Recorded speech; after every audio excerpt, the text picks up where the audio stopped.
You're listening to the Multiverse Fan Cast, proud member of the Misfit Fashion Media Network.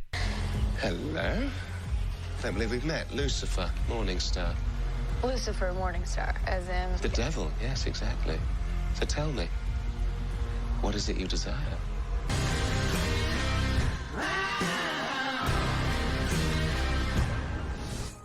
Hello, everyone, and welcome back to the Multiverse Fan Cast. If you're listening to us on the go, you can find us on Stitcher, Apple Podcasts, Podbean, iHeartRadio, and basically anywhere you listen to podcasts, including Facebook. We just got onto Facebook. Yes, one of the first podcasts, apparently, to make the switch over. If you're on Facebook and you go to our page and you scroll to the right under our post and everything, you can actually see a segment that says podcasts, and there you can listen to former episodes. They're still trying to get the bugs out because it is launch week for that. It's something they've been working on for quite some time, apparently, and I've been trying to keep on top of. But right now, they may not have every single episode, but they do have the most recent, and they do make posts for it through Facebook. So if you ever see just a random post from us with no context whatsoever, it's because Facebook did it for us. Yeah, but we are super excited to be back. As always, I'm Paul, and with me is Just Rob. Just Rob, how are you doing today? I am Just Rob today. Rob. I am doing really, really well. I am glad that we're finally in the studio after a brief hiatus. Yes, so we're going to apologize for that off the top, because apparently I decided that my bachelor party and birthday weekends were a priority. And I was a part of that. So we initially brought the microphones with us to the weekend. It was a business retreat. Yes, they're all business. Yeah. But also, like, just September for us, with all of us being in sort of involved in education or athletics, September is just an absolute nightmare for trying to organize because we're all back at school. Some of us tend to referee games or be at games to make sure everyone is safe. And so September is just a nightmare, and we were just talking about how we can't wait for October so lives can just sort of slow down a little bit. Well, I just like October because October is my favorite time of the year. It's pumpkin spice lattes! No, oh God, no. But just Halloween, we have a bonfire that one of our friends ordered off our registry for us coming soon, so like we're super excited. Well, a big fan of us too, our friend Mike. Oh yes, I've seen his comments. His comments are always very entertaining. But so big thank you to him and his wife Amy for that. But yeah, definitely my favorite time of the year, and how fitting for the series finale of Lucifer to be happening right now. It's so weird because obviously that's what we're talking about this episode. We're going to talk season 6 of Lucifer, the final season, talk a little bit about the show as a whole and kind of where it stands in the pantheon of DC shows, especially considering usually October is the time that shows are coming back and shows are starting. So it's a little bittersweet, especially now where a lot of the DC CW type shows, even though Lucifer is not a CW show, it is in that universe. Yes. They're all starting to kind of hit its peak and starting to fade away a little bit.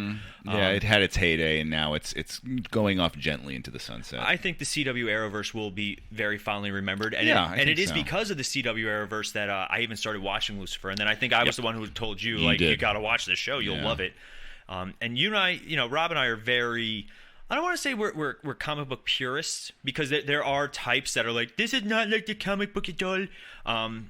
For some things, it's totally fine to make some sort of creative different changes. Yeah. Like on Cinematic Adventures, we just talked the movie Sleepy Hollow. Oh, yeah. With Johnny Depp, Tim Which Burton. is very much inspired by Legend of Sleepy Hollow. It's not a direct adaptation. But it works. It works for the medium that you're doing. Yeah. So Lucifer is a perfect example of taking the source material and the more biblical source material. Inspiration for it, yeah. When the Bible is your inspiration for the show. We based our show off the Bible. The #1 bestseller. No. But Lucifer turned into such a unique and awesome beast that we're really excited to talk about season 6, because I think for the most part it was very enjoyable. Like we have our nitpicks here and there. But we're going to get into that. But I think first we have some news and some discussion that we want to do. Rob. Let's first tackle trailer news. I've got 4.5 items for trailer news. You'll understand why in a second. First of all, Hawkeye came out, the trailer for it, which is, I got to say, is something I had almost no interest in, and then after seeing the trailer, I am now 100% invested in seeing it. I'm very excited. Hawkeye has never been a character that I've been all that interested in. Especially considering he's the quote-unquote heart of the Avengers. Yeah, I was never into him. I like Jeremy Renner enough. I liked him years ago when he first started out in, I forget the name of when he played the bomb expert. Oh, the Hurt Locker. The Hurt Locker. I first saw him there, and I thought he was enjoyable, but he never really stood out that much. He's solid. He's a good actor. The problem with Jeremy Renner is, I really do like Jeremy Renner. If you ever get a chance to see the movie Tag, he's really funny in it. He is, actually. I've seen that movie. It's a fun movie. I didn't care for the movie, but I thought he was funny. Yeah, but they tried to give him two really big franchises, like they Bourne and Mission Impossible. I forgot about that. They really teed him up to take over those franchises. That was terrible. The Bourne Legacy was okay, but I did really like him in Mission Impossible. I thought he was a fun foil to Ethan Hawke. He is. But it was so weird. They were like, all right, Jeremy Renner's our next guy, and then. Yeah, and then he wasn't. Yeah, but you know what? He's still a really funny guy. Like he's an interesting person to begin with. Like you see him on talk shows and stuff like that. I enjoy his talk show appearances. I gotta say, for the Hawkeye trailer, first of all, Haley Steinfeld, I love her as an actress. I saw her. I think she was in True Grit. Yes, that was really where her she was first nominated, and I even loved Bumblebee, which was really a lot of fun because of her. She's a great actress. She's always fun to watch, and she looks like she's going to be a lot of fun in the show. And I'm a sucker for anything where they juxtapose like action or horror or anything that goes against Christmas with Christmas. I love things like that's. I think that's why I love Shane Black so much, because everything he does is against the backdrop of Christmas, like The Last Boy Scout, one of the Lethal Weapon movies. There's so many of them. Kiss Kiss Bang Bang, I think, is against there. So I really am excited for Hawkeye, and that's dropping right around Thanksgiving too, which is neat. Well, I'm excited for it because we haven't gotten a lot of Marvel stuff that happens during the 5 years, or is directly impacted by what happened during the 5 years that everybody was gone. And B, it's kind of like, it's unfortunate because I wanted Black Widow to be like this. Like basically, the trailer shows that really the events are happening because of his time as Ronin, which it's a fallout from Ronin. Basically, it's just from the trailer alone, without too much. Like we see Haley Steinfeld's wearing the Ronin costume, took up the Ronin persona, and Jeremy Renner's Hawkeye's like, hey, I made a lot of enemies. And also people know who Hawkeye is. There's no secret identities in this sort of thing. But I think that's a very interesting take to see like a lot of mafia people who disappeared and then came back there, especially like, you see him killing Yakuza. Yakuza are notorious for their family ties. Same with the Italian mafia. Like you come back after 5 years and like, why is my brother dead? Who killed him? Well, Clint Barton. So I'm excited to. Yeah. It looks like it's going to be a little bit more revenge kind of, but also with a decent amount of humor. Yes, which I think is neat, because Hawkeye has always been very much like the straight man and everything, and he's never had much of a tone to him. So to see him doing almost kind of comedy a little bit, I'm fine with it, because like if you watch, which I like, it's not until the very end of Avengers that he starts to finally show that. Like after he's done with the mind control, and he's like, you and I remember Budapest very differently, like little. But he does have one of my favorite comedy moments in almost all the Marvel movies when Quicksilver picks up his sister and runs, and he's like, keep up, old man. And he draws the bow. He's like, nobody would know. Nobody. It always gets me when I see it. So on a related note, which is also news but not trailer news, in the no crap department, we have that Ms. Marvel is coming out in 2022. Yeah, they pushed it. Originally it was scheduled for 2021, and I have to say, when they showed that Hawkeye was coming out and they showed the schedule for Hawkeye going completely into January, I'm like, all right, where's Ms. Marvel coming? And so they finally just made an official announcement that it's in 2022. So, whatever. I don't think it's a reflection of the quality, because I think it's going to be a great show, because the source material is amazing for Ms. Marvel. So, yep, that's been pushed. They did say that it also would give them extra time to work on the effects. That's good. Because she's stretchy. Yeah, visual effects for people stretching are that can get wonky. Very hard to do. Say what you will about the reboot of Fantastic Four, Fan Four Stick. Yeah. There are some good shots of Reed Richards using his abilities, but Yeah, the expansion abilities are very. You don't want it to look too goofy. And it's hard not to because or too CGI-ish. And that's the problem. It's too much for the human mind to comprehend. There's a word for it. I forget what it's called. Uncanny Valley. That's it. Thank you. Where our mind just differentiates and can see through the fakeness when it comes to the human body. Yeah, and oftentimes with the Uncanny Valley, the closer it gets to being human, the weirder it feels to the human eye. Yeah, that's why even like these lifelike robots that are being created, like we could still, creepy. They're still, everybody sees them. They're like, there's something about them that's called the Uncanny Valley. Also, next, now this is your camp a little bit more. The Red Band trailer for Injustice came out. I am so excited. I figured you would be. For those of you guys who don't know, Injustice is it was a video game series. Yep. It took place basically what would happen if Superman killed the Joker and basically took over the world. Very famous Superman comic story type, but they made a video game series out of it. That was first. Very successful, and that led to a very successful comic book series. Which I don't know if you've read that. I read almost all of them, and they were actually quality. I've heard fantastic. I was things about shocked because usually something that's based off a video game is not that good, but no, it was a great comic series. So I'm not into the cartoons of DC just because that's me, and I'm not a serious cartoon guy. I will do funny cartoons, but serious cartoons not so much. So, but it looked good and the Red Band trailer had a scene with Superman punching right through the Joker's heart. Yeah, DC animation is always a solid hit for me. Like there are very few DC animated properties that I'll watch and be like, oh, that wasn't good. DC animation is basically like Marvel TV at this point. You know what you're gonna get. It's a solid winner usually. I cannot knock it at all. Like I'm not into it because I don't really do serious cartoons. But for those who do, it's fantastic quality. That's a great world, and HBO Max plays just about all of them, I think, too. Oh yeah, I didn't know that. But I really, it's funny. We've done a few Marvel vs. DC episodes. We've done two, I think. Yeah. So I think if we ever do a third one, like we always kind of say that there are some things DC just does better, and there are some things that Marvel does better. For me, DC always does better animation. Yes, Marvel easily. Marvel does better live action movies. Like I as much as I like to knock Marvel, it is true they just have a formula that does it. And as much as I like to knock DC, they have the better comic lines. Oh, absolutely. I mean, DC Comics has always kind of been. Like, Marvel's been the relatable stuff, but DC's been, like, the extravagant stuff. They're the top. And then, like, when it comes to TV is the one that it keeps flipping back and forth for us. Like, when the Arrowverse was at its prime, when it was, like, season 3 or 4 of Arrow and season 1 and 2 of the Flash, and then Supergirl, and even now, like, Superman and Lois, like, they would... DC TV was on top. Like, they could do no wrong. And then... Marvel had the Netflix stuff, which was good for a season or so.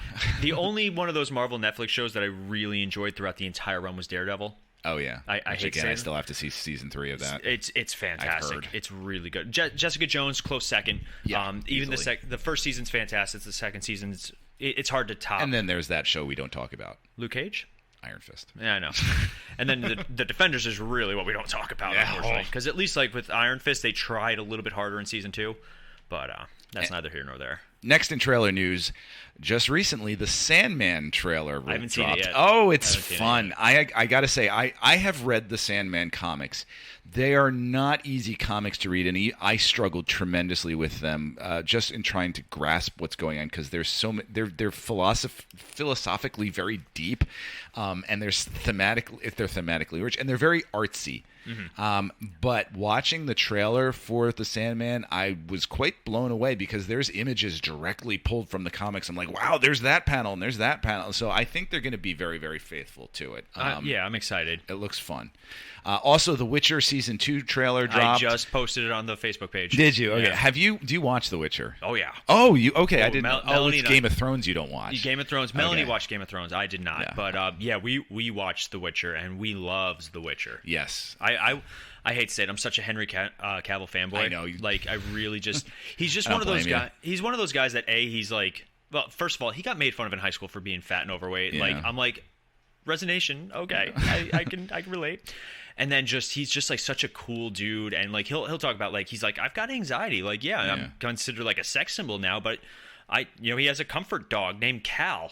Yeah, because it's named after Kal-El. Yeah, and like and just I a think cool also dude. he's a true geek. Yeah, like he really knows his geek stuff. He almost missed his call for Man of Steel because he was playing World of Warcraft. Like, there was a viral image of him building a computer, like building his own gaming computer. Like, he's a nerd. He's super buff. He's down to earth. One of my favorite moments in memes of Henry Cavill is from the Mission Impossible movie in the bathroom fight scene. When he has does to cock the his hand arms. cocks. They did it in Krypton. Oh, really? They had his like ancestor do it. In a fight. That's so awesome. But yeah, Henry Cavill is just one of those guys. Like, I really wish they would write a better Superman movie for him. That's dropping. Witcher season 2 is December 17th. I haven't seen the anime for it yet. Neither have I. But I plan to. Just such a wait. Like, I have to remember what happened. At the I end know. of Witcher. We're gonna rewatch season 1, and this one I noticed also. This trailer focused a lot more on Yennefer, who we haven't seen much since the season ended. So saw that's plenty exciting. of her in season 1. And then the half that I was talking about is Cowboy Bebop. Yes. The Cowboy Bebop released the opening credits to their show, which has some moments and everything, and it's a very faithful adaptation. Very faithful. I never watched Cowboy Bebop growing up. I've seen episodes here or there. And same here. I was more of a Dragon Ball Z fan. Okay. And then since I was young enough, like Pokemon and Yu-Gi-Oh! And like some of those. Melanie likes Hunter x Hunter. She's like, you have to pay attention when we watch it. I was like, watch it? She's like, no, we're doing subtitles. I was like, oh, okay. She takes it a little bit serious. I've seen a few of the Cowboy Bebop shows. I haven't read it. I have to say, all right, full confession. I teach a comic book class. This is the first semester I'm doing it. And I have students in there that are severely into anime. And this past week, they gave me some anime to read. Manga. I knew that. They gave me manga to read. And I always knew you were supposed to read it from the back. But I did not know that you're also supposed to read the comic panels in reverse order, too. So I started reading it, and I'm like, wow, I'm just not translating this well. And then I found out why. And so now I've read about 5 comic mangas since they gave it to me. So for me, like as a kid, when I would read comic books, because I was still learning to read, I would look at the whole thing first. Right. So I would actually just kind of read whatever I saw and then put it together. So I still do that with comic books. It's the weirdest thing. Like a regular book, I read very quickly. I'm a speed reader, and I can still retain it.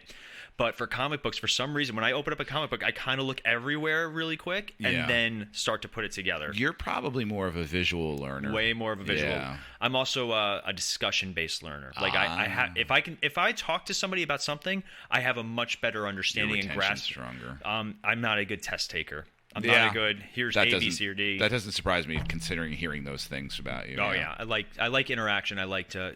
I always find that you learn more about a person too, like having you can write down all the most important things about yourself, but I learn way more just having a conversation with you. And then finally, Shang-Chi this week became the highest grossing film of the pandemic. As of this past weekend, it made $186 million, which surpasses Black Widow, I think, by $3 million. So, because I think she was at 183.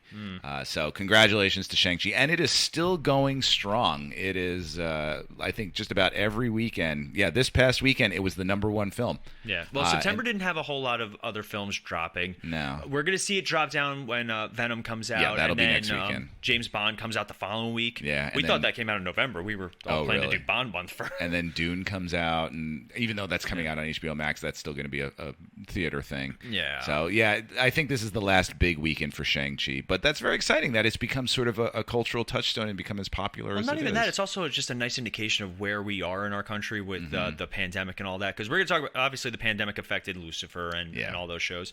But, it's nice to kind of see that sense of normal. Yeah.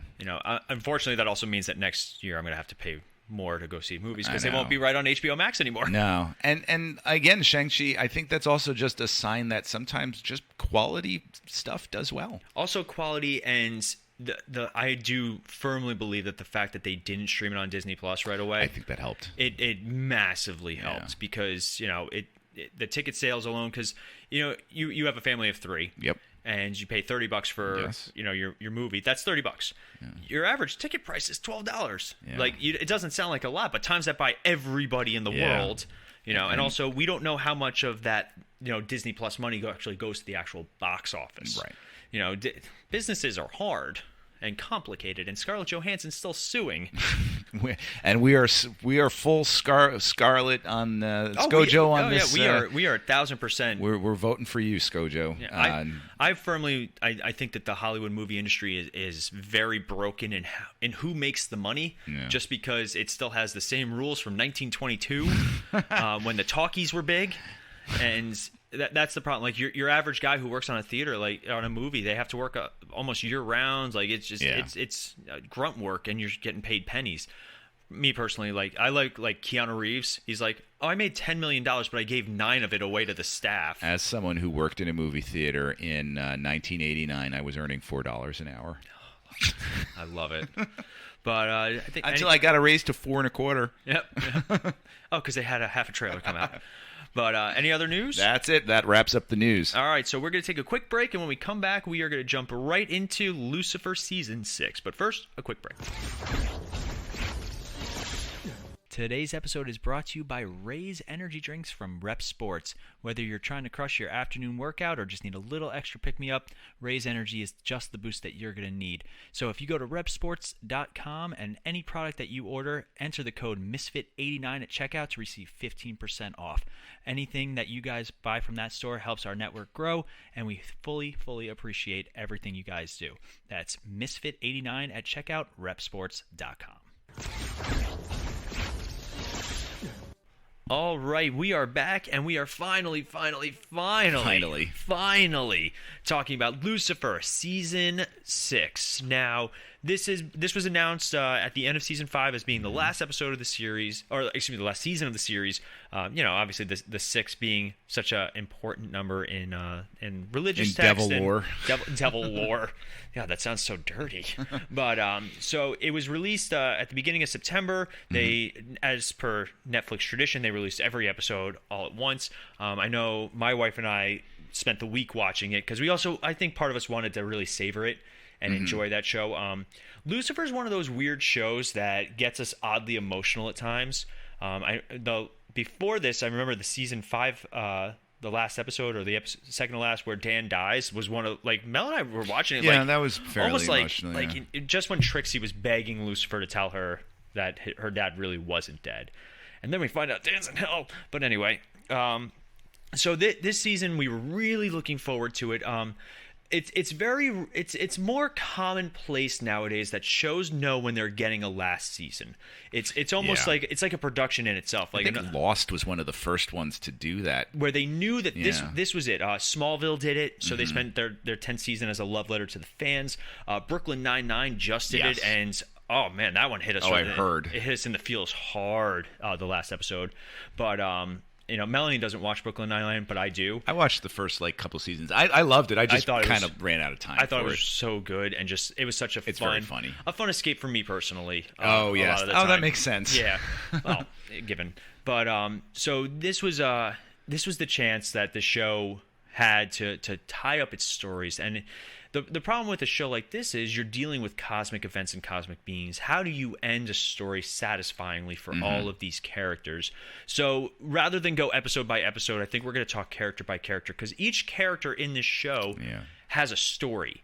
Which is a better way to go about it, I think, for me personally. Like, you do a show like Smallville, the show has to end with him becoming Superman. Like, the last season has to be finishing his journey. But you get a show like this where it's a small yet very diverse set of characters that they each kind of get their moment to shine. Rob, what were your thoughts going into Season 6? Going into Season 6, okay, when I started watching Lucifer, it had already had 5 seasons out. And so I was playing catch up a little bit the first time. So Season 1 and 2, I think, were the ones that were on. Was it 1, 2, and 3 that were on? 1, 2, and 3 were on Fox. And those were okay. Then when it made the transition to Netflix, it got significantly better with Season 4, which I thought was the highlight of the series. Season 5 was starting to go downhill a little bit for me, but I loved Tom Ellis. I loved his character, and I just enjoyed it watching him. Season 6, I hated. Really? Yes. Wow. I did not like it at all. I thought it was incredibly self-indulgent. I thought it was wrong-headed on so many levels. I was bored. And I wasn't alone in my household. So I'm not saying you're wrong. I'm saying I think we've got two totally different takes on this season. So it'll be interesting to compare notes, just so which you guys we haven't know. done too much. Yeah, just so you guys know, for the most part, unless we're seeing something together, all of us here at the Multiverse Fan Cast and Cinematic Adventures, we don't like to talk about what we just saw. Even like we've walked out of the movie theater going, and we look at each other. And we're trying to read each other's faces and everything, but we try and save it for the show. Yeah, so this is an actual surprise for Paul that I didn't like it. Yeah, well, in all honesty, I could see why.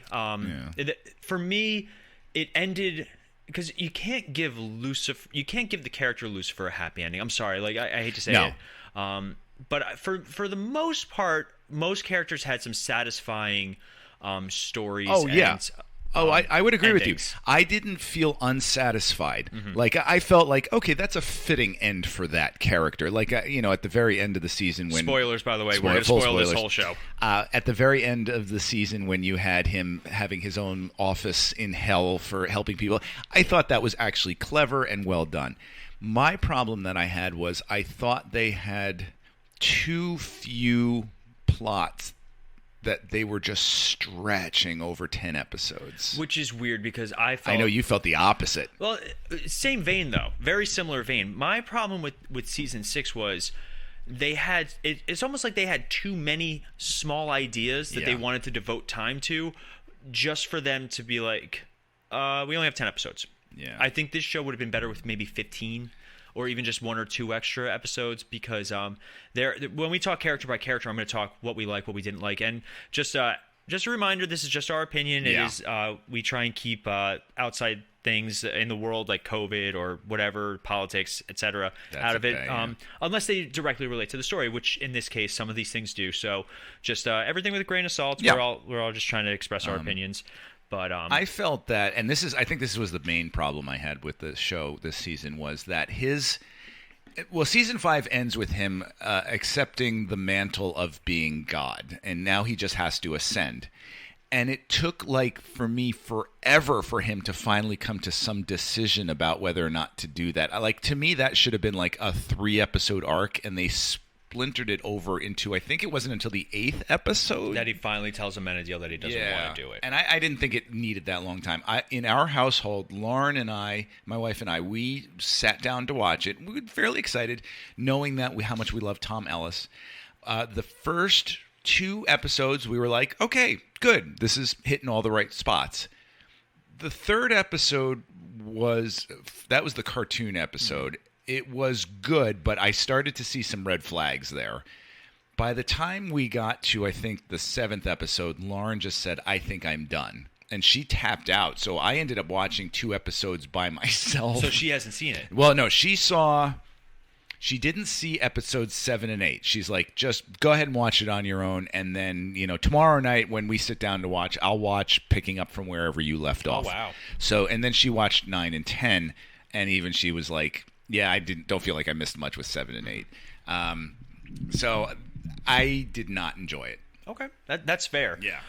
So let's talk character by character. We have luckily we only have basically two new characters. Yeah, Rory and the new detective. I want to say Carol. Carol Corbett. Yes. So let's. What's his name? Carol. Oh. What does he say? He says, "Oh, that's unfortunate," or something like that. Yeah. So let's start off with because we have a couple of guest stars and then we have a couple of recurring stars. I'd rather let's talk. Do you want to talk the main cast or like the supporting the how about guests? how about the supporting cast like Dan and everyone? Well, Dan is main cast. So but I mean he's not Lucifer. No. All right. So we'll start basically at the bottom and work our way up. I think that might be the best way to go about it. Sure. We do have appearances from some older cast members that we won't really put too much into. Jafile returns again as one of the angels, like in one scene. Charlotte Richards appears in Heaven. Oh, so yes, she's at the very, very end. I will say that is one of my favorite character story. Oh, yeah. Things, I the did like bookends. that. He gets his pudding. And then then Vincent LeMac as we had Rob Benedict playing Chuck. Oh, Vincent all LeMac. right. See, that's a huge problem I have is that he's Chuck.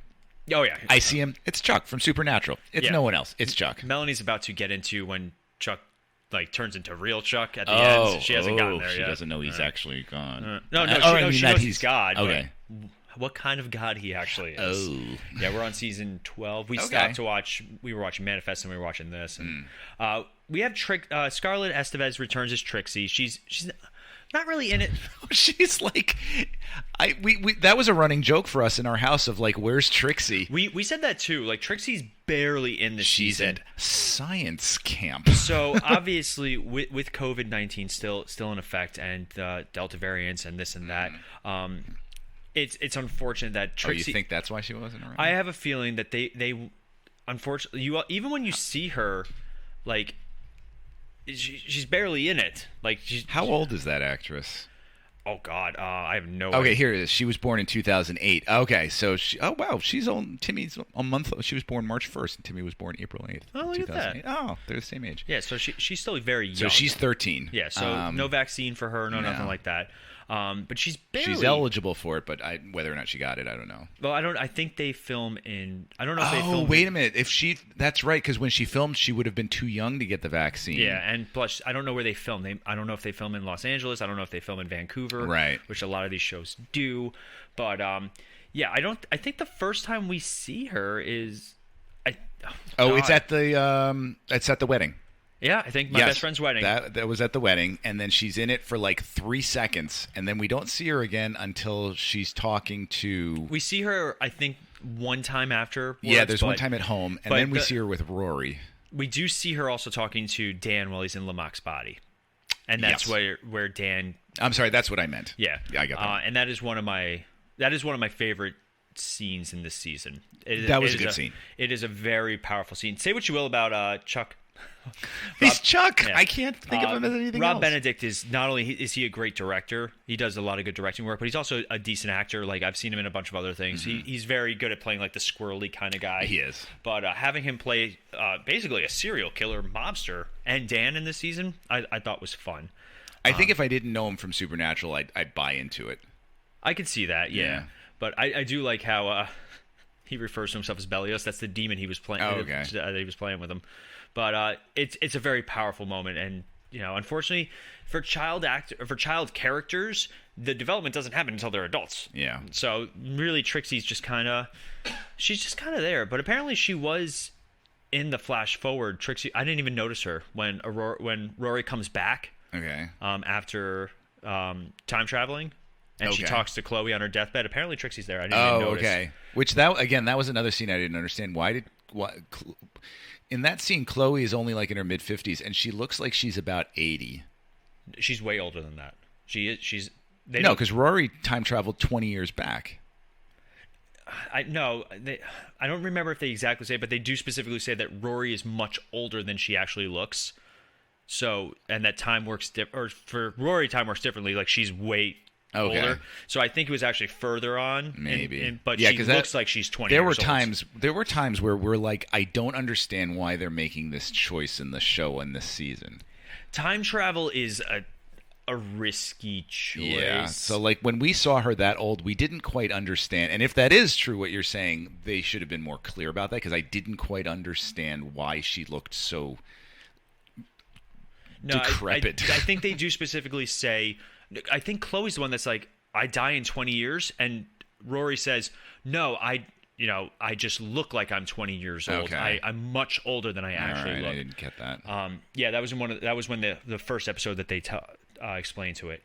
But yeah, I feel like Trixie kind of got the shaft a little bit. But she's also it's hard for an actress at that point because don't get me wrong, she's an adorable kid, but she's well past the, like the what's a hooker phase of Trixie. The precocious stage is over, and it's annoying then. All right, so moving on, we have one of our newer characters this season, Scott Porter as Carol Corbett.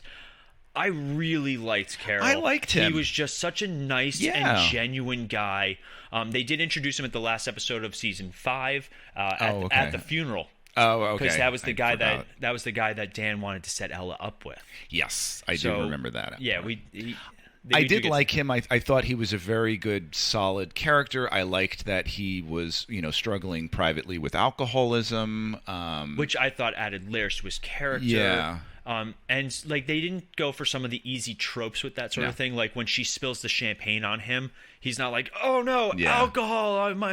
He seemed like a very real, lived-in character, and just a good guy. And that's what we wanted that for Ella.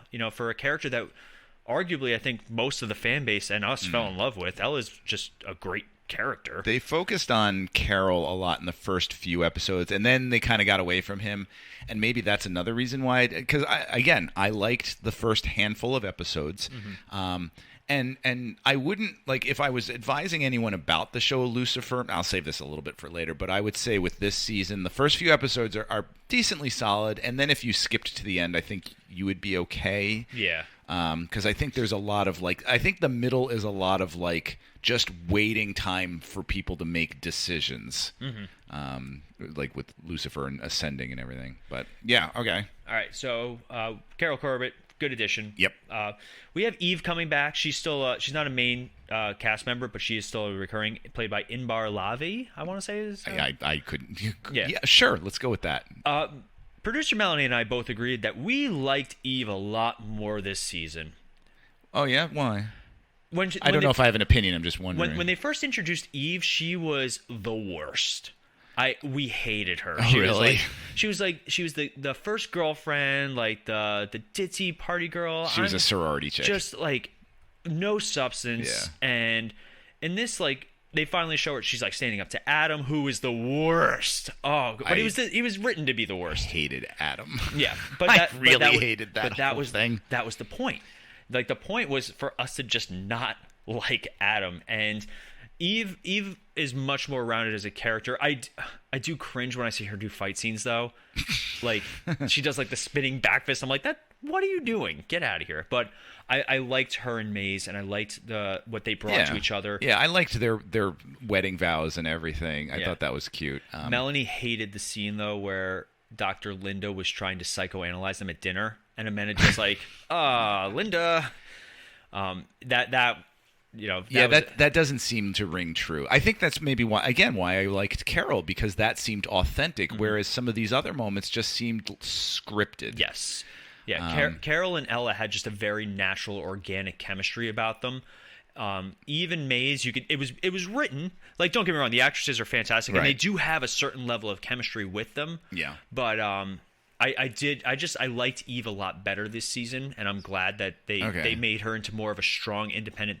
She's not basing the whole thing was, I'm marrying Maze because I choose to and because I love her. Whereas I was made for Adam. I was made for Adam, and then Lucifer was my lifeline out of that, and I was more just a tool to him, All right, since we're on the topic of Adam, help me out with this. Where has he been the past heaven thousands of years? He's been in heaven. Okay, is he blind in heaven?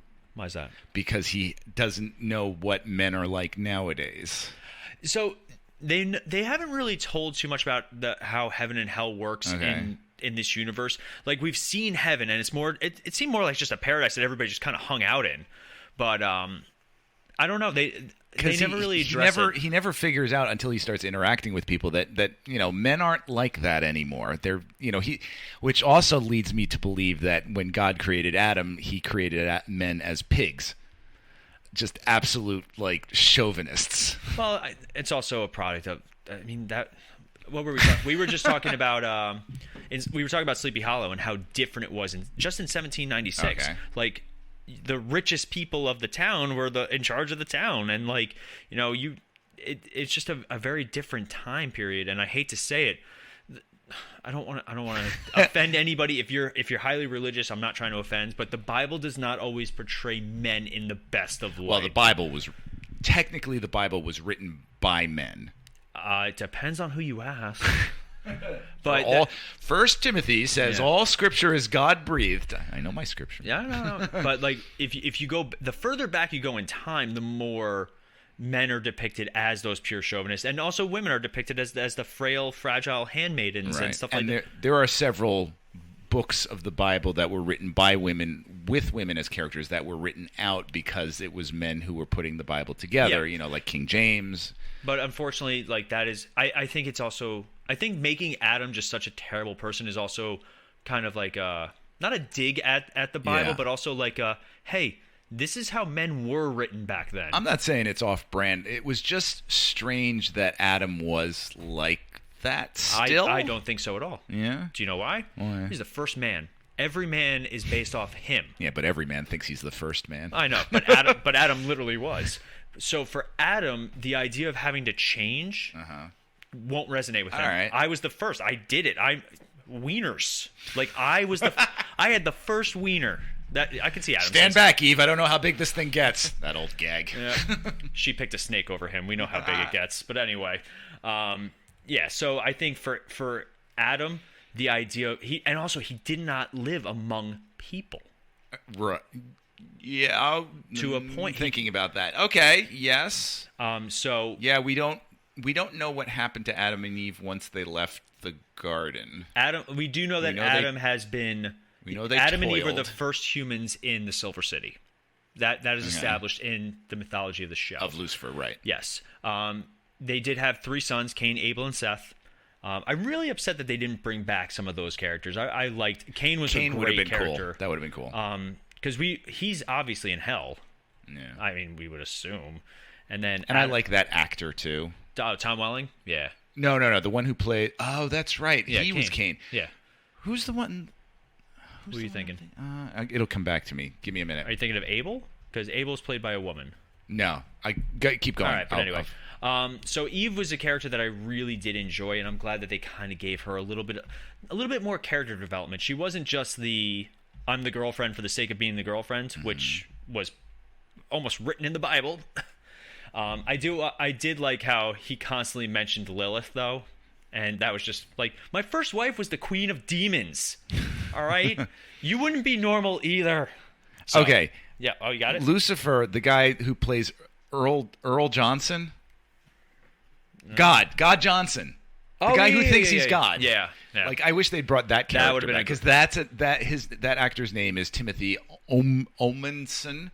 Oh, yeah. Who has been, I think he was... You're thinking of Cain from Supernatural. That's who I'm thinking of. You're thinking of that okay, because it's that same actor. Yeah. That was a great episode from season, I think, 1 or 2. Yeah. Where he gets it's like a piece of divine, like a belt or something like that, when he wears, he channels the voice of God. Yes. And then at the end, like, they're like, oh, it wasn't really God to begin with. But then he says something to Lucifer, and he's like, wait, what? Yeah. I remember that one. All right, so going into the main cast, I'll start with Dr. Martin. Dr. Linda Martin, played again by Rachel Harris. I didn't like her. I agree with you. She became less and less their friend. Yeah. And more trying to control all of them. Like a self-righteous doctor. Like, I mentioned it before, but the scene where they're at dinner and she's just overly psychoanalyzing that was them. Icky. It was very cringy. And I like that Amenadiel pointed it out, but then they back off and they're like, Amenadiel's like, you were right. Yeah, and then Linda's like, see, I knew what I was doing. And then you find out that she's writing a book, which, don't get me wrong, you're doing these experiences. The problem is, I would have much rather enjoyed if they had Linda needing a coping mechanism. I thought some of the best Linda stuff was after she found out Lucifer was really the devil. Yes. That was some of the most powerful stuff, and the fact that it showed her character by, like, I'm going to help. Like, I'm going to do the right thing. But for this, it's I think you said it best, Rob, self-centered. Very self-centered this season. And then she writes this book, and don't get me wrong, it is one of my favorite episodes of this season, where they do like the dramatic reenactments of some of the past things. You hated it? That was my least favorite episode of the season. Really? Wow. But you go first. I like anytime flashback episodes in the final season are always a little bit more fun for me. I enjoy them a little bit better because you're already going high on the nostalgia for it. Brooklyn Nine-Nine did it flawlessly this past year with their series finale, where they pay a lot of homage to their past, like, stunts and gags and all that stuff. If you guys haven't seen Brooklyn Nine-Nine, there's a very famous sequence of him singing Backstreet Boys in a police lineup, and it's hilarious, and it's like, it's got its own little fandom. they make fun of it in the series finale. Oh, really? He's like, yeah, you've mentioned it several times. None of you guys were there, but you've mentioned it several times, and you've tried to dramatically reenact it several other times. But for me, I love a good reminder of where the show was. So I enjoy that, and I like how they took, obviously it's being told from Linda's point of view. Right. And the scene where they switch with Maze and Dan, and then they switch back, and the same dialogue, just differently acted and portrayed. Right. I thought it was just funny. I will say, there were moments there that I thought were funny. Here's the problem I hated that episode reason for. This is an old trope in a lot of sitcoms where they find a reason to have all the characters sitting in a room by themselves, unable to leave. That's the setup. And then they say, oh, this makes me think about the time when we, and then what they used to do was, and actually Simpsons made an entire joke of it, where they do a cheesy clips show where they take scenes from old episodes and they cobble it together into a new episode. And it's really just, it was a cost-saving way for shows to save money, but yet still create a new episode. And Lucifer does poke a little bit of fun at that. Like, I having them all together, I think that was the problem I had with the episode, is the reason they were all in that room together was because they were going through her book trying to come up with reasons as to why his wings wouldn't come out. Was that what it was? That was where we were. And I thought that was like, instead of like, none of, all right, and that's why I thought I had a problem with this season, is because so much of it seemed inauthentic to me. Because if we had a problem, like a performance issue with any one of us in our lives, we wouldn't sit around and read the book that one of us was writing. But see, I think there's nothing more Lucifer than them trying to figure out what was wrong by reading a book about him. Okay. That's how that started, where he Yeah. picks up the book and he's like, oh, this is genius, because you think he's going to get mad. Because like, I remember Mel and I were sitting there going, I hope they find out and they're pissed off. And eventually they get there. But there were clever moments in it for me. Like, I have to say, when they did the flashback, in all the dialogue was replaced with like science, science, science. Oh, I thought that was kind of was funny, really funny, because she's remembering it that way, or she doesn't know enough to and put she, in. And she even said, she's yeah. like, it's a first draft, guys. Yeah. But also, going back to like the cost saving thing, I totally agree. But in this case, it's more of a love letter, I think. Yeah. Because they're not saving any money. They're reenacting these scenes, so they still have to film them. They still have to redo them. But my problem, again, I think this goes back to my big problem with the entire season, was that it was a season of inaction. That it was just a lot of, let's figure it out and come to a conclusion, but that conclusion just keeps getting pushed off. Why isn't he ascending? Or why won't he ascend? Or, like Dan's whole struggle with, coming back. It just seemed like certain plot lines went on for way too long, and they kept finding reasons to push off the decision-making of that plot line to the very end. I agree. And I think Linda was the one character that just did not have a solid... She had nothing. A solid ending. No. Like, she didn't really... We don't find out anything. We do find out that little Charlie has little baby wings. I was fine with that. I'm like, whatever. I do like that was Amenadiel's first reaction to finding out Rory was, their daughter from the future. So it's possible. You're saying there's a chance. But, yeah, Linda was probably, as far as characters go, my least... Speaking of Linda. Yeah. This was lazy script writing. That Adam showed up in her office just because he happened to pick her? Oh, 1,000%. What the hell? Oh, no. He picked her on purpose. No. Oh, no, that's right. He goes there by accident and he finds out who she is. That's just lazy script writing. Yeah, that's really... I think it would have been better if they had just been like... Even if they pointed out, like, I'm dumb. Do you know how many therapists there are in L.A.? 4. 4 for every 7 feet, basically. Like that. Yeah, it is the world of psychotherapy. Bad script writing. Yeah. So going to arguably one of my more preferred storylines, Ella this season. Ella Lopez. Okay. So Ella's still dealing with the trauma of basically dating a serial killer. Right. And which I liked that. I did. I liked the PTSD from the serial killer. I'm a little annoyed that they dropped all of her storylines from the I feel like a lot of this season they dropped a lot of stuff that they had been working on. Like they were showing her kind of being like maybe I'm there's something dark in me, there's something bad in me, there's something this. And like I like bad guys, and I have like these serial killers. I kind of liked that. Almost like a Dexter type vibe Yes, to her. I agree with. I actually felt that way. They were too busy trying to give people the happy ending. We don't need a happy ending for a show like this. No. They played it a little safe with some of these characters. Yes, and that was a huge problem we had with, because how great would it have been if Lucifer actually did become God? And I think they played that safe too. But see, for me, with Lucifer, I know I'm jumping ahead with Lucifer. Yeah, we'll talk about Lucifer and Amenadiel's endings, because for me, I actually preferred it. I preferred that Lucifer did not take the God mantle. Mm-hmm. It would have been so against his character to do so. Maybe. That would have been more just pride, like I'm going to be God because I can be God, and his character growth was like, I'm not supposed to be though. Yeah. Like just because I can be and I want to be doesn't mean I'm supposed to be, and I think that was a good moment for him. But sorry, back to Ella. They dropped all of that stuff. Yes, and it's unfortunate. That annoyed me.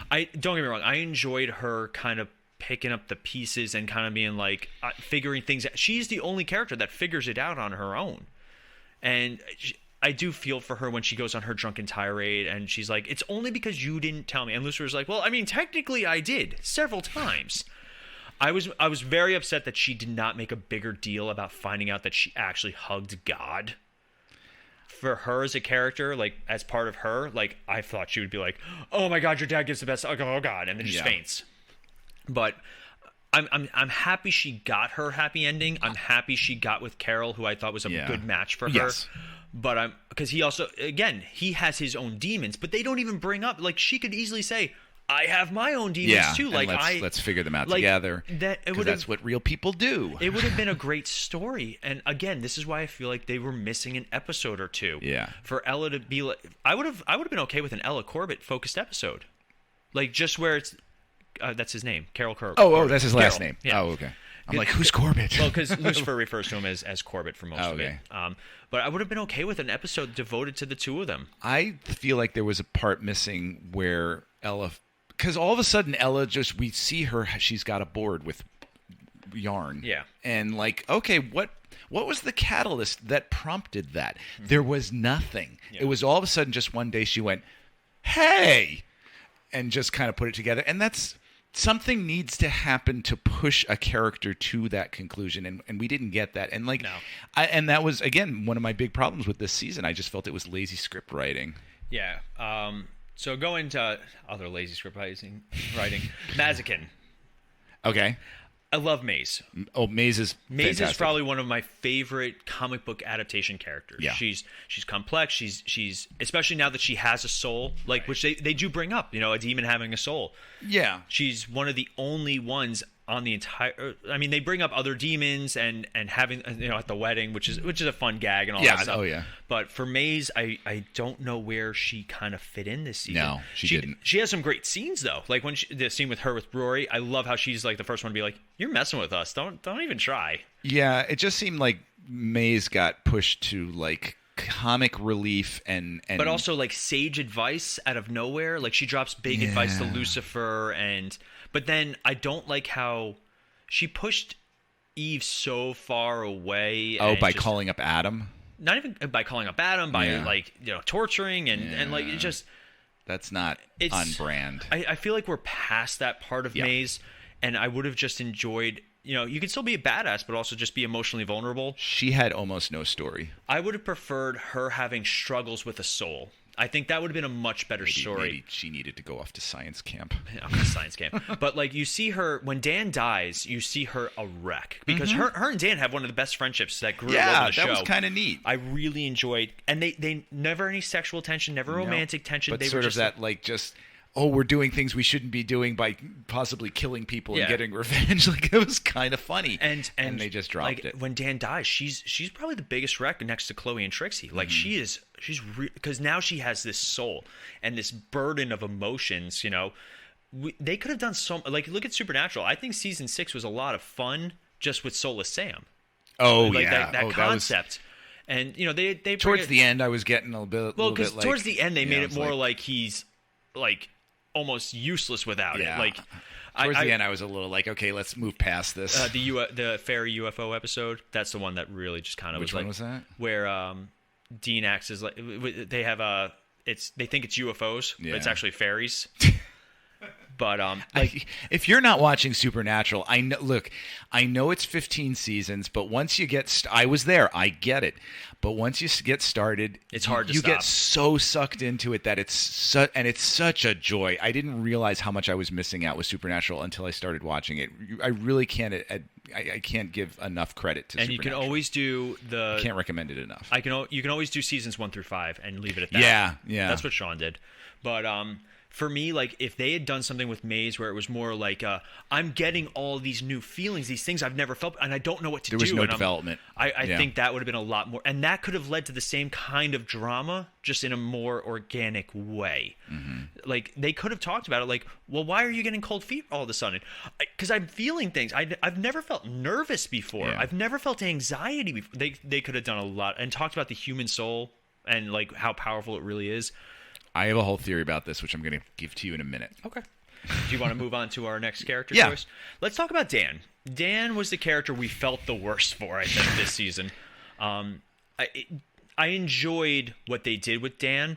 You mean the concept? Yes. Okay. Because that's the part I was okay with. Like that's the thing. The execution was not always 100%. Yes. But for me, I thought it was a very interesting idea because basically in this universe, heaven and hell are you're dictated to where you go based on how you feel, like your guilt. Your guilt.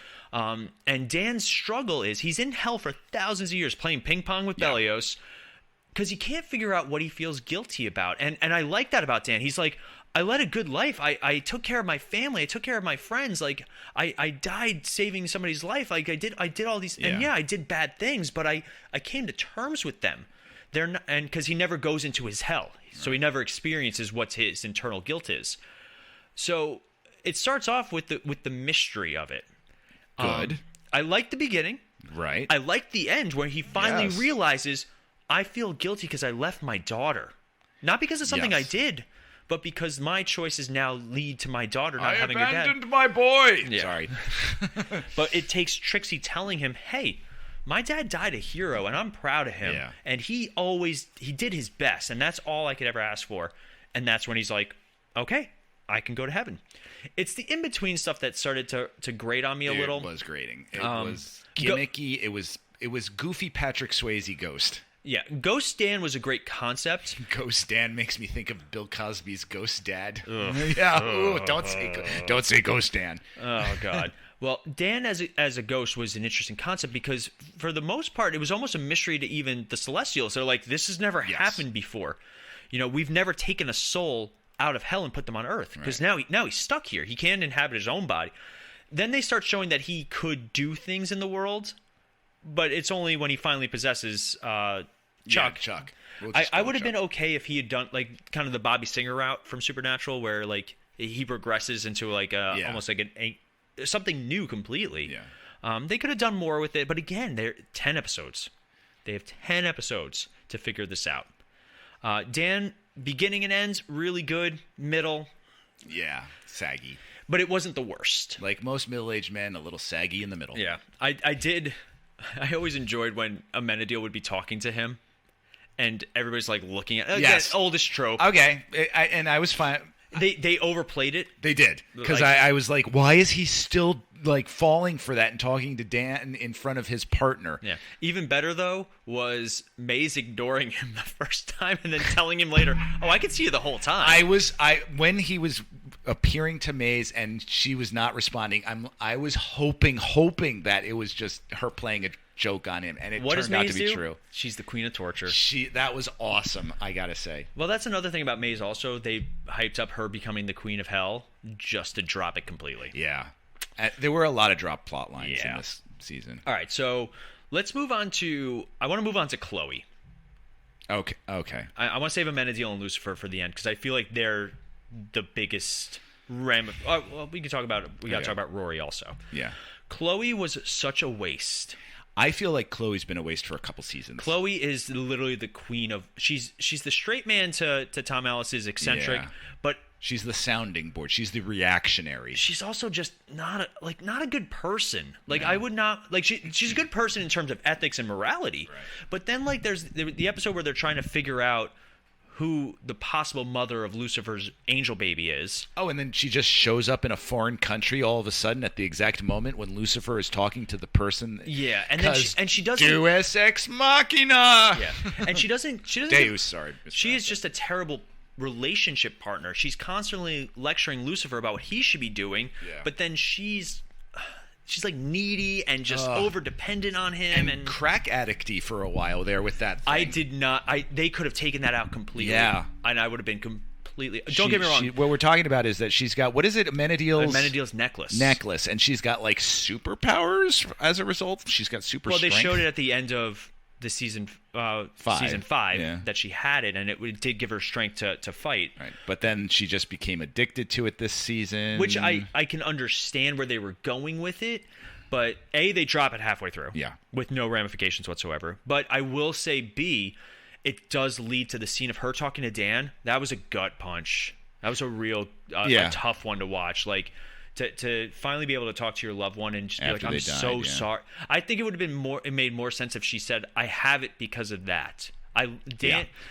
Dan died because I couldn't protect him. I'm never going to lose another. She does. They bring that up a little bit, but I think they could have done better with that. Now I'm going to introduce my theory. Hit it. I think now. First of all, Tom Ellis is exec producer. Mm-hmm. I think he got too much power this season as exec producer. I wouldn't be surprised.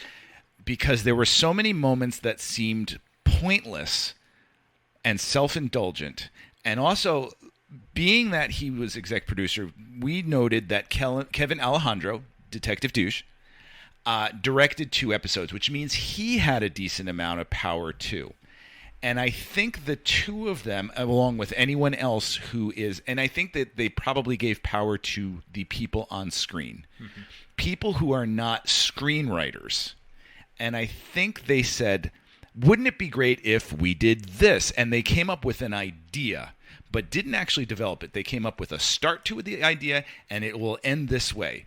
But being that these people aren't screenwriters, they didn't map out all of the beats for it. And so they just threw it like, hey, wouldn't it be great if Lucifer found out he had a daughter he didn't know about? Oh, then we would discuss, how he is as a father. Yeah, let's add that in there. But not thinking it through. I think this season would have been better as a movie, as a 2-hour movie where it's because it's about 2 hours worth of material in 10 episodes. It could have been I think just streamlined a little bit better in that regards. I think the fans would have been okay with a Netflix original movie to finish. They just announced the show Teen Wolf is getting a revival movie, which I'm super excited about. Like, I'll give you an example. There are way too many pointless musicals in this. That's for Tom Ellis. Yes, I do think the one where he's trying to perform for his daughter is actually really funny. That one I enjoy. That's the one I was going to bring up. The one about what's the song that he does? He says anyway, the song is all about how you can have whatever you want. Yeah. This is going to bug me now, and I'm going to remember 30 seconds from now. Keep going. But it seemed like you got it. Roy Orbison's You Got It. Oh yeah, that's it.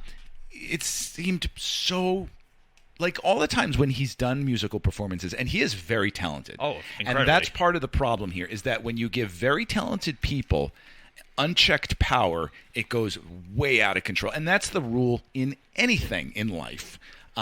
And I think they gave too much power to Tom Ellis, and then he said, Kevin Alejandro, I'm going to give you some power. And I think they had unchecked power without consulting with screenwriters. I think the problem they have with the season finale, especially at season 6, is yes, the stars are you're going to start seeing them as executive producers, their egos come out, but also that's all contract stuff. Like, if you want me back, especially for Tom Ellis. Tom Ellis had them in a grip once Netflix took it. Well, sure, because he's the reason I watch this show. Absolutely, and that's fair. Like, don't get me wrong. It's the same thing with the Scarlett Johansson thing. Mm-hmm. We firmly believe that she should be getting the money that she's owed.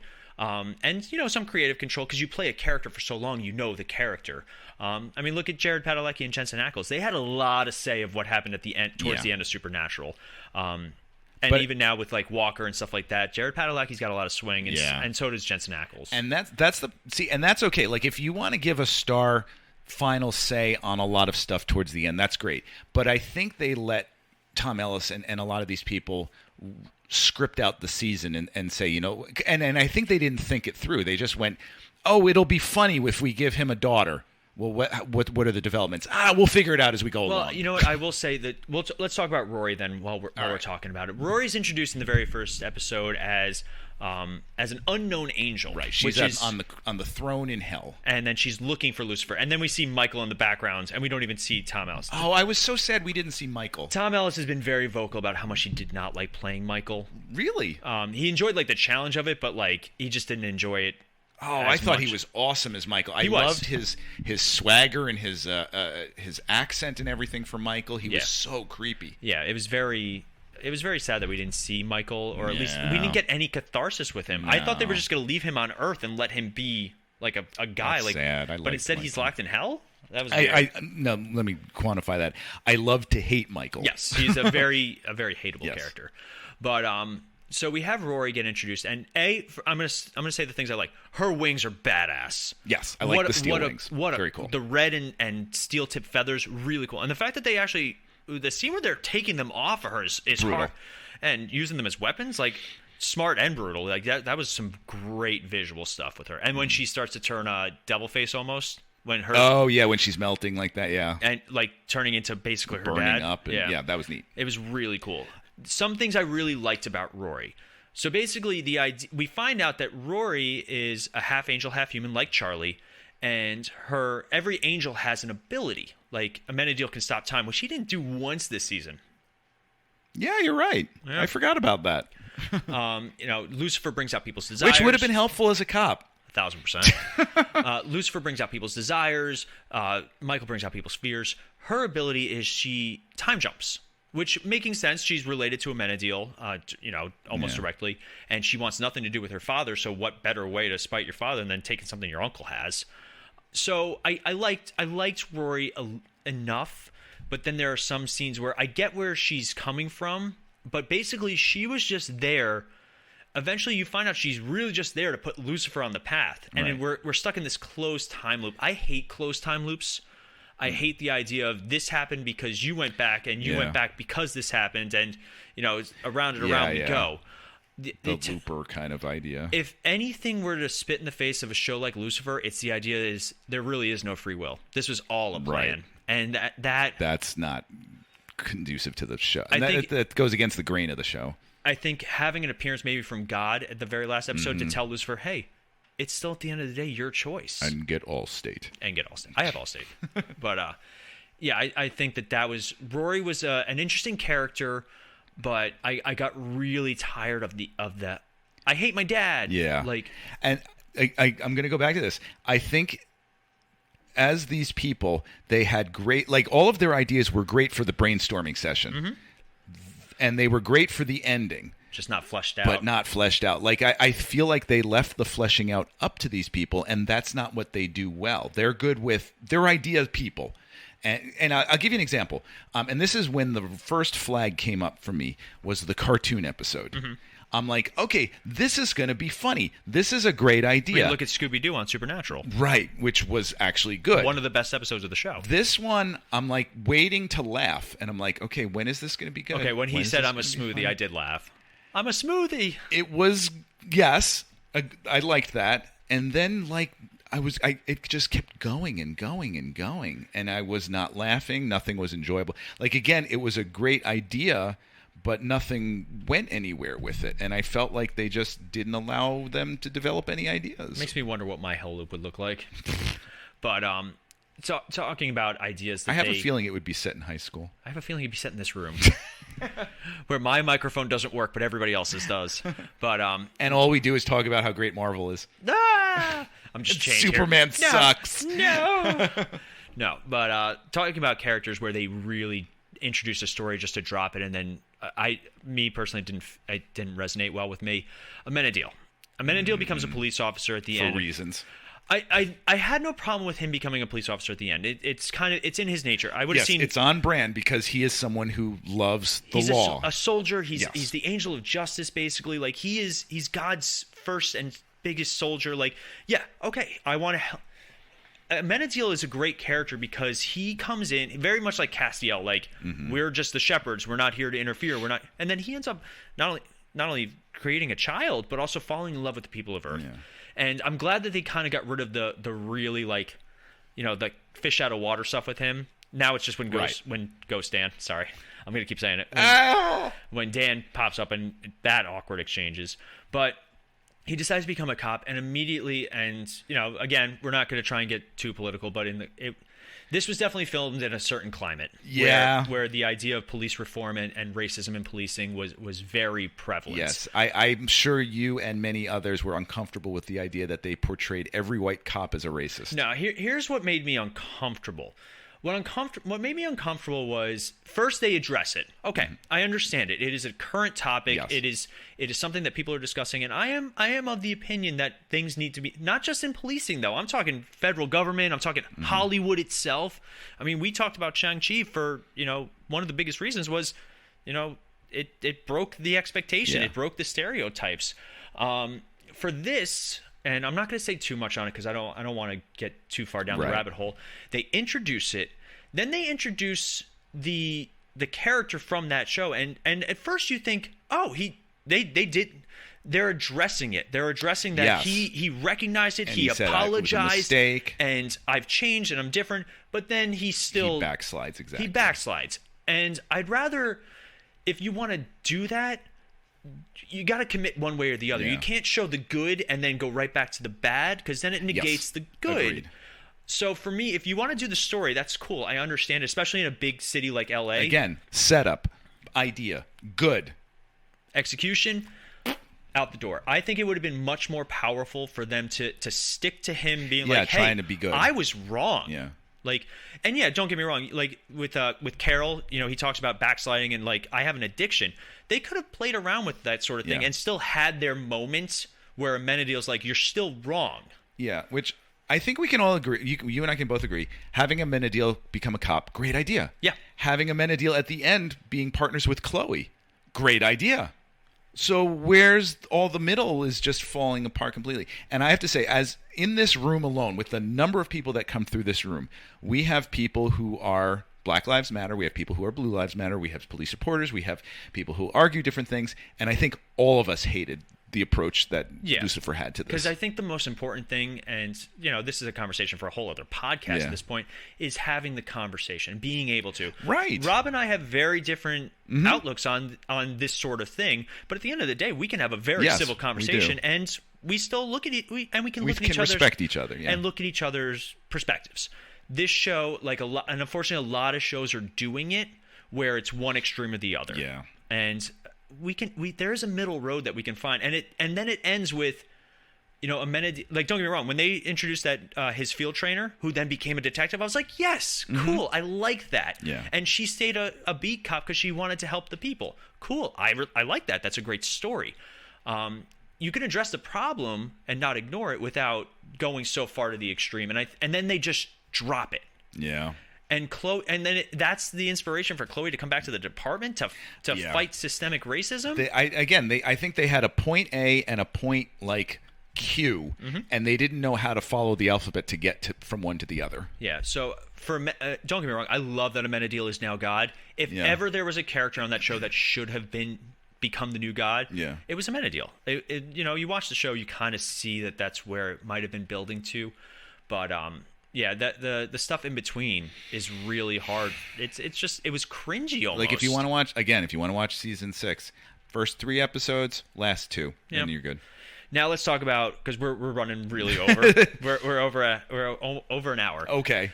Lucifer. Yes. His story is, and don't get me wrong, I think there's nothing more fitting than Lucifer. I want this. I got it. I don't really want it anymore. Right. He is the definition of, these are the new toys. I'm going to play with the new toys, forget the old toys, and then I get new toys again. And then look, something shinier. The whole season is for him to finally learn that his place was always in hell. You can't appreciate, that. Again, very for a show that really tried to fight the tropes. The last season fell into every single writing trope, like writing 101. Yeah. Like the real treasure was, here all along. The feathers. You didn't need the feather to fly, Dumbo. It does. Don't get me wrong. There's some great scenes with him and Chloe, and him and his daughter. who I enjoyed that dynamic. Especially, they do address it too. Like, Lucifer, you should get it as the angel whose son or whose father ignored him and then threw him away. You should understand this better than anyone. Like, again, good bones, just not enough. The meat wasn't right.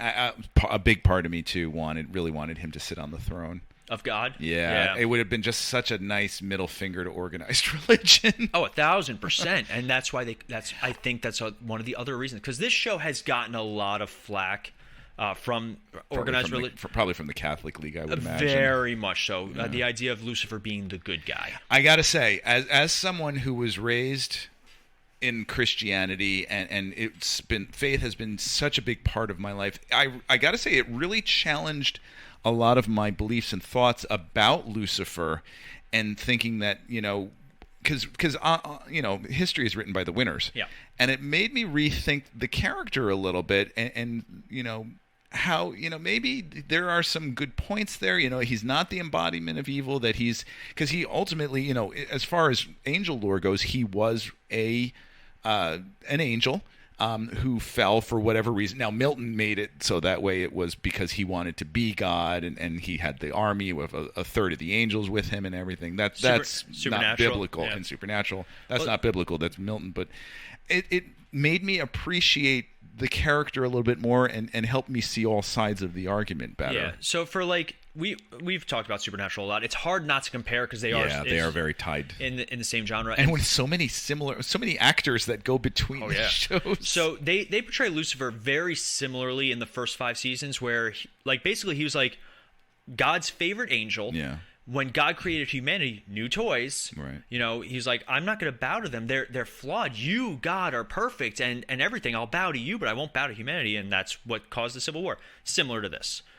In Supernatural, though, unfortunately, eventually they do make it, that Lucifer's just evil. He's just not a good dude. Well, that's what the church has done over the past 2,000 years, is they've very closely put Lucifer and evil in the same category. And I like how this show always addressed it. He's like, I don't make people do things. I just bring what they want to do to light.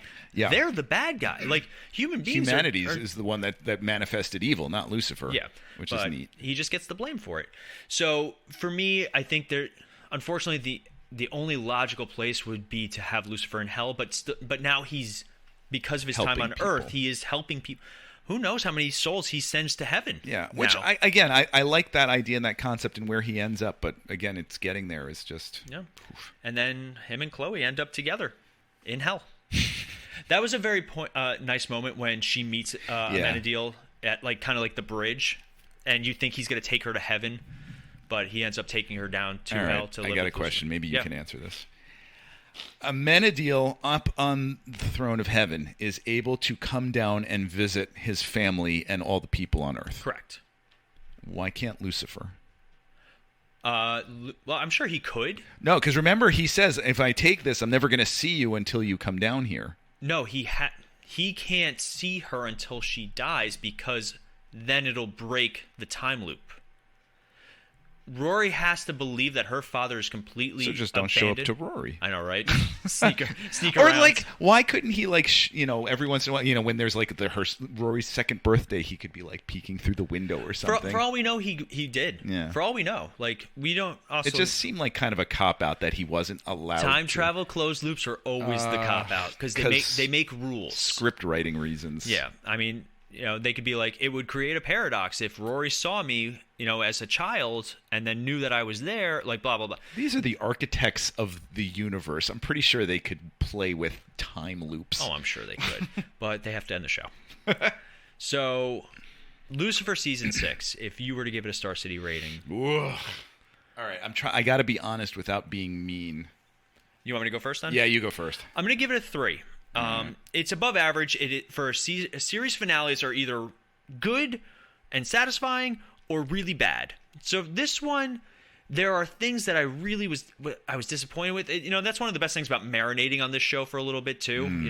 Sometimes we record right after we see something. This has been 2 weeks? 2 weeks. Okay. Look at Justice League. We were very nice to Justice League, and then it was over time that we were like, this movie is terrible. Time was not kind to it. Closed loop. But anyway. For me, though, it had enough of the don't get me wrong, I'm a sucker for a good happy ending, even when a character doesn't necessarily need one. I think it's more ballsy to show. If they had shown some of the things that we talked about, this could have easily been a 4, maybe even a 5, which is a shame because we have had seasons of Lucifer that are 4s and borderline 5s. I would say season 4 is one of the best of the show. Agreed. I would agree with you 100% on that. And it ends with him, the full devil form and taking over hell again. Like that one moment, I think it was in season 4, where they're all shooting at Chloe and he grabs his wings and wraps them around her. That's the season finale of 3. Oh, that's such a great moment. Great moment. But when he goes full devil form to stop the demons, like that, chills, man. Yeah. But I'll give this season a 3. And overall, the show, I give a 4. I have to say, because no matter what happened, Tom Ellis was just so captivating, and he carried the show. And characters like Dan and Maze, who grew so much throughout the show. Dan was a corrupt cop when the show started. Dan also sucked as a character for the first season or two, and I ended up liking him. Yeah, because they finally figured out what to do with him. And his death hit so hard. Yes. And then Amenadiel, too, another character where could have easily been a Castiel clone from Supernatural. Oh, yeah, that's true. Turned into such a great and caring person, and then eventual god. Oh, man. All right, I got this. All right, he's got it. And this is what Lauren and I were having this discussion about the last season, that we were comparing, for you Game of Thrones fans, we were comparing Season 6 of Lucifer to Season 8 of Game of Thrones. Now, for anyone who knows anything about Game of Thrones, you know that Season 8 is the last season? It is. Okay. It is an abomination. It is a disaster. It is such a letdown. In fact, we were... Title of Rob's second tape. Huge... That's not the title of it. We were huge fans of Game of Thrones until Season 8, and then Season 8 made me lose all hope. And I have since brought a little bit back... I compared Season 8 of Game of Thrones to Lucifer Season 6, and I have to say I think Season 8 might have been better than this Lucifer Season 6. Okay. So I think I have to give 1.5 to Season 6, because I think it was just a complete waste of time. I thought it had great initial ideas that weren't carried through, and so it betrayed characters. I think it threw character arcs completely out the window for just ideas, and I think it was gimmicky. I think the whole season was just a string of gimmicks.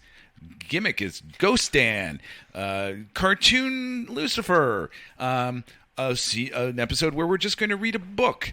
It was just gimmicks to me. So but I think overall for the show, I still have to give it 3.5. Because I don't feel like I wasted my time watching the show at all. No. Tom Ellis was a lot of fun. There was some great lore to it. I think if I have to recommend, I would still recommend the show. Oh, 1,000%. But I would tell people, try to avoid, because I remember this with Supernatural. You told me when you're ending Supernatural, beware of the final episode. Yeah. And I was like, okay, so as long as I don't consider that as the series finale, I'll be all right. And that worked, actually. I still watched it, but I knew that the series ended an episode before that. It's funny. TNT finally just got up to it, because TNT shows 3-4 episodes a day. Yeah. And they just showed the last 2 episodes, and I still stand by that. I was like, the second to last episode of the series That's is the such series a finale. good... If they had just done an epilogue of because don't get me wrong, spoilers for Supernatural, the last episode where they do the Carry On Wayward Son, the 2 versions, I still really like it. The makeup on Sam needs a lot of work. Old man Sam. Yeah, most basic tropes. Man. But I have to agree, though. This show, it grew, it changed, it challenged us. We had, if you listen to our previous episode where we did 1 through 5, another hour and a half episode where we talked about how a show which shouldn't work on paper. Yep. The devil solving crime shouldn't work on paper. But it's fun, and Tom Ellis is fun. And I hope to. That's one of the cool things about having a character like Lucifer. If he were to pop up in anything else, I'd be okay with it. He's on his own earth. He's doing his own thing. But they got a Justice League Dark show coming to HBO Max. Have him cameo. Yeah. I'd be all about it. Or have a Amenadiel cameo now. It's a cameo from Lucifer that got me to watch the show on Crisis on Infinite Earths. I think if you're going to watch Lucifer, know that the last season and a half is not going to be great. So if you can go in with those lowered expectations, and it's okay, it is okay to punch out before the end. then I would still recommend Lucifer, because it does break a lot of good ground. The character's a lot of fun. It made me question things. I enjoyed my time with the characters. But yeah, that ending is just that last season and a half. I feel like if you watch season 5 into 6 like right away with no break, no nothing, it might be a little bit better because it won't feel as disjointed. But I don't know. But I think that's going to wrap us up for our Lucifer discussion. We do have a little fan feedback Friday. So fan feedback Friday this week was, if you could go to a party hosted by a comic book character, who would it be? We got just a handful of answers this week. We have Lucifer, obviously, which, he really knows how to host a party. We have Party Thor from this week's What If, which this week's What If was a little bit, I got to catch up. Was a little bit of fun. Basically, it was what if Thor was an only child. Yes. Let's see. We have Kongorilla. I don't even know who that is, but it's a monkey. Okay. Ain't no party like a Blue Beetle and Booster Gold party. I feel like that'd be a lot of fun, like unexpectedly. Of course, we have Deadpool, and of course we have Iron Man. You know who I was really surprised? I was hoping Sean was going to put the Michael Keaton Batman, Bruce Wayne from the first movie. Why? Because they have that huge party at Wayne Manor. Okay. And I just thought that'd be a lot of fun to go to a black tie event at Wayne Manor. That's true. Yeah, but that was a fun one. I like that. But that's going to wrap us up for tonight. If you guys want to hear some more of us, you can find us at themisfitfaction.com. There you'll find links to all of our podcasts, articles, pictures, the whole nine. You can find our Facebook page, the Multiverse Fan Cast, or The Misfit Faction. You can also find us on YouTube, The Misfit Faction Media Network, Instagram, The Misfit Faction, and Twitter at Misfit Faction. There you'll find links, sources, entertainment, all sorts of things. All sorts of things. I had some word troubles there. But the more you guys interact with us, the more you guys like, comment, subscribe, share, especially on Podbean or Apple Podcasts. It really helps out the show and helps us grow our brand. The bigger the brand, the more fun and interesting things we get to do. So hopefully we will be back next week at some point for Venom. Let There Be Carnage. Rob is super excited, and I can't wait to see. If you guys have not read Rob's review on Venom on the misfitfaction.com, you're missing out, because it is just Thank you. It is a pip and a joy to read. If you want to be depressed, just read it. Maybe I'll be pleasantly. No, I can't even manage. No. Never mind. Well, apparently the post-credit scene is supposed to be mind-blowing, to the point where during the fact that I'm showing up to watch this is mind-blowing. That is fair. But apparently Tom Hardy, during the premiere, he specifically came out onto this in front of everybody. He's like, guys, this post-credit scene, please do not tell anyone. Like, all right. So I can get behind it, and I can show a little bit of excitement, because unlike half this room, I enjoyed Venom. But that's going to wrap us up for today. As always, I'm Paul. And I'm Rob. And we'll be back in a flash. And as Lucifer would say, smorgasbord. What?